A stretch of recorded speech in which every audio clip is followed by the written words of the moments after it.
할렐루야. 11월 6일 금요일입니다. 오늘은 데살로니가 전서 4장 뒷부분 13절부터 18절까지 말씀을 함께 읽겠습니다. 형제들아, 자는 자들에 관하여는 너희가 알지 못함을 우리가 원하지 아니하노니 이는 소망 없는 다른 이와 같이 슬퍼하지 않게 하려 함이라. 우리가 예수께서 죽으셨다가 다시 살아나심을 믿을진대 이와 같이 예수 안에서 자는 자들도 하나님이 그와 함께 데리고 오시리라. 우리가 주의 말씀으로 너희에게 이것을 말하노니 주께서 강림하실 때까지 우리 살아남아 있는 자도 자는 자보다 결코 앞서지 못하리라. 주께서 호령과 천사장의 소리와 하나님의 나팔 소리로 친히 하늘로부터 강림하시리니 그리스도 안에서 죽은 자들이 먼저 일어나고 그 후에 우리 살아남은 자들도 그들과 함께 구름 속으로 끌어올려 공중에서 주를 영접하게 하시리니 그리하여 우리가 항상 주와 함께 있으리라. 그러므로 이러한 말로 서로 위로하라. 아멘. 지금까지 데살로니가 전서 말씀이 흘러온 흐름과는 조금은 상반된 그런 말씀이 이어지고 있습니다. 오늘 지금까지는 데살로니가 교회를 걱정하는 사도 바울이 데살로니가 교회를 향해서 칭찬하고 위로하고 권면하는 내용들이 주였죠. 그들은 어려움 중에도 잘 인내했고 그리고 세상과 타협하지 않고 사도를 통해서 배운 그 말씀을 잘 붙잡았습니다. 어려움이 찾아와도 인내했고 새 속에 물들지 않으려고 노력을 했고 그리고 어려운 여건 속에서도 형제 사랑하는 일을 계속했습니다. 그런 사도들의 마음에 위로를 주고 사도들에게 살 소망을 주었던 그런 데살로니가 성도들에게 오늘은 한 가지 권고의 말씀을 주고 있습니다. 까닭은 지금까지 복음을 지켜내는 과정에서의 고난 그런 것 때문에 이제 흔들리지 않았습니다. 세속적인 문화에 대한 압박 그런 것에도 오히려 흔들리지 않았습니다. 그런데 함께 신앙하는 성도들이 형제들이 먼저 죽음을 맞이하게 되었을 때 그들은 이것을 어찌하면 좋을지 모르겠다. 큰 근심, 슬픔, 불안 그리고 지금까지 잘 지켰던 신앙이 송두리째 흔들리는 것과 같은 그런 동요를 했던 것 같습니다.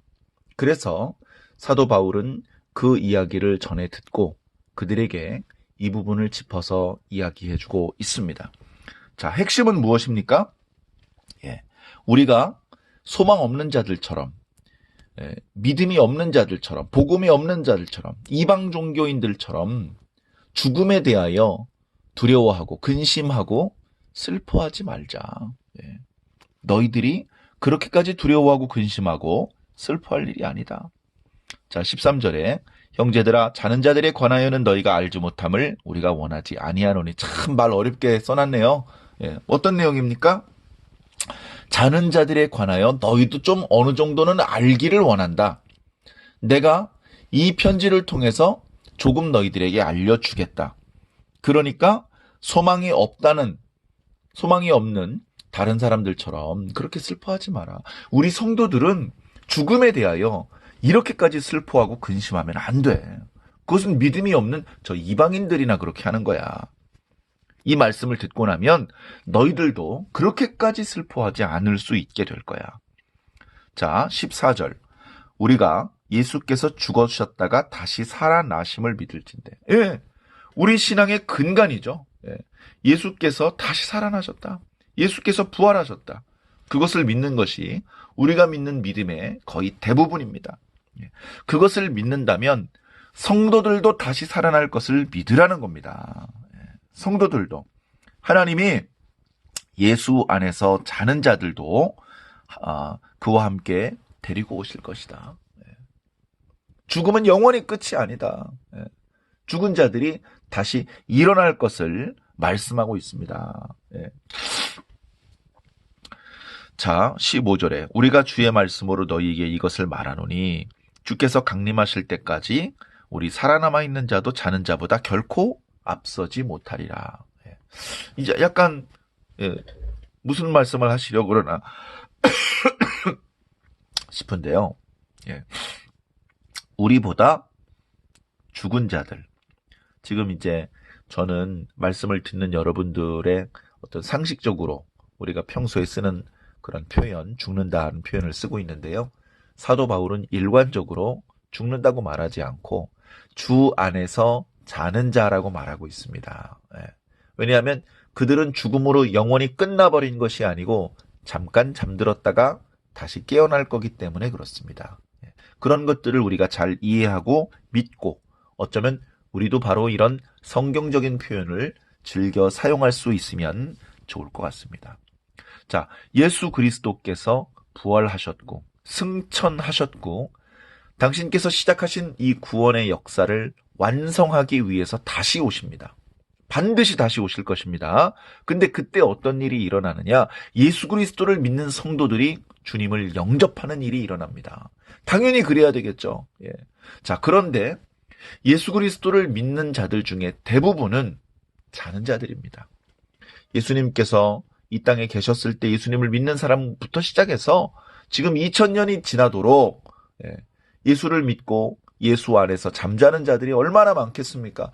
지금 살아서 주님을 섬기는 성도들보다 어쩌면 지금 주 안에서 자는 분들이 더 많을 것입니다. 자, 그 모든 이미 죽었거나 또는 지금 살아있는 모든 성도들이 주님께서 다시 오실 때 주님을 영접하게 될 것입니다. 근데 누가 먼저냐? 자는 자들이 먼저다라고 말씀하고 있습니다. 자, 우리가 15절 주의 말씀으로 너희에게 이것을 말하노니 이거는 이제 사도 바울의 상상력, 희망사항이 아니고요. 주님께 받은 말씀입니다. 다른 사도들에게 배운 말씀인지 또는 예수님께 계시의 말씀으로 직접 받은 말씀인지 어찌되었건 이것은 지어낸 것이 아니고 주님께서 말씀하신 것이다. 자는 자들이 우리 살아남아 있는 자보다 더 앞설 것이다. 16절 주님께서 호령과 천사장의 소리와 하나님의 나팔 소리로 친히 하늘로부터 강림하실 것이다. 예수님께서 다시 오십니다. 과거에 시내산에 하나님께서 임재하실 때도 나팔 소리가 들렸습니다. 하나님의 위엄이 임재하는 그 상황을 우리는 모르지만 시내산에서 하나님이 임재하셨을 때도 이스라엘 백성이 나팔을 분 것이 아닌데 나팔 소리가 우렁차게 들렸습니다. 그 소리는 아마도 천사들이 부른 소리들이었던 것 같습니다. 그래서 그런 소리들로 주님을 찬양하는 소리들로 주님의 이름을 반포하는 그런 모습들로 주님의 임재가 나타날 것입니다. 근데 그때에 자는 자들이 죽은 자들이 먼저 일어난다.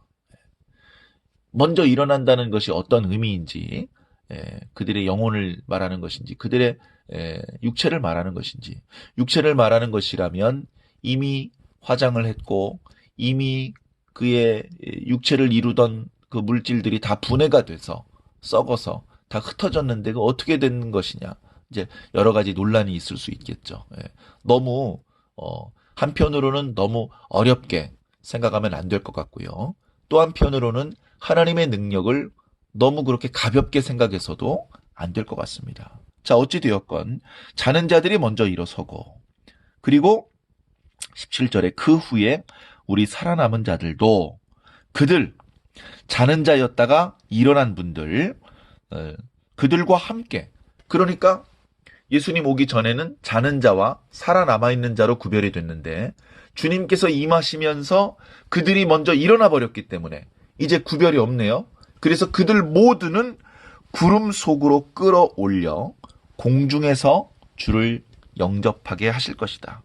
그리하여 우리가 항상 주와 함께 있으리라. 항상 주와 함께 있다는 말씀은 영원히 주님과 함께 있게 될 것이라는 것이죠. 또 어디로 이동하고 또 헤어졌다가 다시 만나고 또 이사가고 그런 것이 아니고 주님과 영원히 함께 있을 것이라는 뜻입니다. 그렇기 때문에 이 말씀은 예수님께서 다시 오시는 모습을 상당히 구체적으로 자세히 말씀해 주시는 것이기는 하지만 공중이 어디인지 구름이 어디인지 무엇인지 그 부분은 또 자세히 말씀을 아직 해주지 않으셨습니다. 그리고 오늘 말씀의 핵심 포인트는 예수님께서 다시 오실 때에 어떤 절차, 어떤 모습, 어떤 장소, 어떤 방법 이런 것들을 가르쳐주는 것이 목적이 아니고 같이 신앙하던 성도들이 죽임을 당했을 때, 죽게 되었을 때 그것이 그 죽음이 어떻게 될 것인가? 그가 영원히 이렇게 죽음으로 해서 예수 그리스도로부터 떨어져 나가고 지옥에 가는 것인가? 예수님께서 다시 오실 때 예수님을 만나야 영접해야 우리의 구원이 완성되는데 예수님께서 다시 오시기 전에 죽어버리면 그러면 그가 살아있는 동안에 신앙했던 것이 다 허사가 되는 것인가? 이런 혼란 속에 있었던 데살로니가 교회 성도들을 위로하고 그들에게 그런 것이 아니다. 우리는 주님께서 죽었다 다시 살아나신 것처럼 우리는 죽었더라도 다시 살아나는 것이다. 그래서 우리는 죽는 게 아니고 주 안에서 자는 것이다.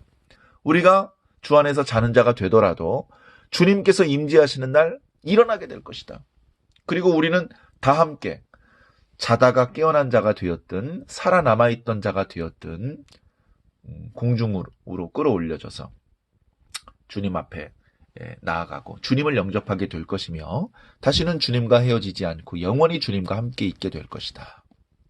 그렇게 위로하기 위해서 주시는 말씀입니다. 요한계시록에 더 자세하게 또 여러 가지 관점에서 주시는 말씀들, 그런 말씀들보다 이 말씀이 더 자세하고 더 분명한 말씀이다. 이제 그렇게 주장하는 목소리도 있었고 과거에 이 말씀을 가지고서 여러 이단들이 또 많이 나타났었습니다. 공중으로 들려 올라간다라는 말을 한문으로 휴거라고 표현을 하면서 휴거를 믿으세요. 어떤 성도가 기도하는데 눈 떠보니까 없어. 그 성도는 휴거한 겁니다. 뭐 이렇게 설명하는 그런 이상한 그런 잘못된 모습도 있었습니다. 이 주님의 임재하심과 우리의 구원이 구체적으로 어떤 형태가 될지는 아직 모릅니다. 그것을 우리가 속단할 수 없고 물론 성경에서 부분적으로 보여주고 계시지만 마치 하나님의 영광을 내게 보여주시옵소서라고 간구했던 모세에게 하나님께서 등을 보여주셨다고 했잖아요. 그 등을 보고 나는 하나님을 보았다. 그렇게 말하기 어려운 것이죠. 그렇게 말할 수는 없는 것이죠. 우리는 성경의 말씀, 주님의 말씀을 통해서 분명한 것은 주님께서 반드시 다시 오신다. 그리고 그때가 되면 우리 성도들은 먼저 주 안에서 잠자는 자가 되었든 주님께서 다시 오시는 날까지 살아남는 자가 되었든 모두 주님을 영접하게 될 것이다 라는 것입니다. 계속해서 시간은 흐르고 한 세대가 지나가고 또 한 세대가 성장합니다. 우리는 부지런히 우리에게 주신 복음을 붙잡고 이 복음을 주변에 전파해야 될 것입니다. 그리고 특별히 우리의 다음 세대에 이 복음을 잘 전파해야 됩니다. 사사기 말씀을 읽어보니 하나님의 능력을 알지 못하는 세대가 일어났을 때에 그들이 하나님을 버리고 우상을 섬겼고 그 가나안 족속들과 통혼하면서 결국 그들이 하나님의 진노를 살 수밖에 없었던 모습. 다음 세대를 준비하지 못했을 때 겪게 되는 불행에 대해서 말씀해주고 계신데요. 우리는 우리의 다음 세대를 그렇게 어이없이 사단이 파놓은 함정에 빠질 수밖에 없는 허약한 그런 다음 세대를 만들면 안 되고요. 하나님께서 우리에게 주신 은혜, 어쩌면 그보다 더 큰 은혜를 우리의 다음 세대들에게 끼쳐주고 그들에게 우리가 물려받은 이 하나님의 말씀, 주님의 말씀, 성경 말씀을 잘 가르치며 양육해서 그들이 우리가 가지고 있던 이 신앙을 잘 전수받고 또 그 다음 세대로 전수해 줄 수 있는 그런 뜨거운 신앙인 또 주님의 일꾼, 하나님을 기쁘시게 해드릴 수 있는 멋있는 성도가 될 수 있도록 노력해야 될 것입니다. 잠깐 기도하겠습니다. 사랑의 하나님 감사합니다. 우리는 너무나도 부족한데 주님께서는 우리를 여전히 사랑하고 계시고 우리는 주님 앞에 온전하지 못한데 주님은 우리를 잊지 못하시고 우리를 사랑하시며 우리를 돕고 계시고 그리고 우리 속에 시작하신 주님의 구원을 완성하기 위해서 반드시 다시 오실 것을 믿습니다. 그렇게 주님께서 다시 오실 때 주 안에서 잠자는 자들도 다시 일어나고 주님께서 다시 오시는 날까지 살아남은 모든 성도들도 다 함께 주님을 영접할 것이며 영원히 주님과 함께 있게 될 것을 오늘 말씀을 통해서 알려주셨습니다. 이 말씀을 알지 못하던 데살로니가 교회 성도들이 함께 지나가던 형제가 죽음을 맞이했을 때 그의 구원이 완성되지 못하고 허망하게 끝나버린 것인 줄 알고 근심했고 또 자신들도 언젠간 죽음을 맞이하게 될 텐데 그때까지 주님이 다시 오지 않으시면 어떡하나 근심하는, 다른 고난들은 잘 인내했음에도 불구하고 다른 부분에 있어서는 사도들을 통해 주신 가르침을 잘 실천했음에도 불구하고 이런 부분에서 흔들렸던 그 데살로니가 교회 성도들을 위해서 사도 바울을 통해서 오늘 이 말씀을 주셨는데 이 말씀을 또한 오늘을 사는 우리들에게 주신 말씀이기도 한 줄로 믿습니다. 이 말씀을 통해서 어리석게 말씀을 억지로 해석하면서 이단으로 빠질 것이 아니고 우리를 영원히 사랑하시는 주님께서 반드시 다시 오실 것을 믿고 그 주님을 영접하게 될 것을 또한 예비할 수 있는 지혜로운 주님의 성도가 될 수 있도록 역사해 주시고 이 문제로 오해하거나 근심하는 성도가 없도록 잘 가르칠 수 있도록 하나님 아버지 주의 말씀으로 저희들을 이끌어 주시옵소서. 감사하며 살아계신 예수 그리스도의 이름으로 믿고 기도하옵나이다. 아멘.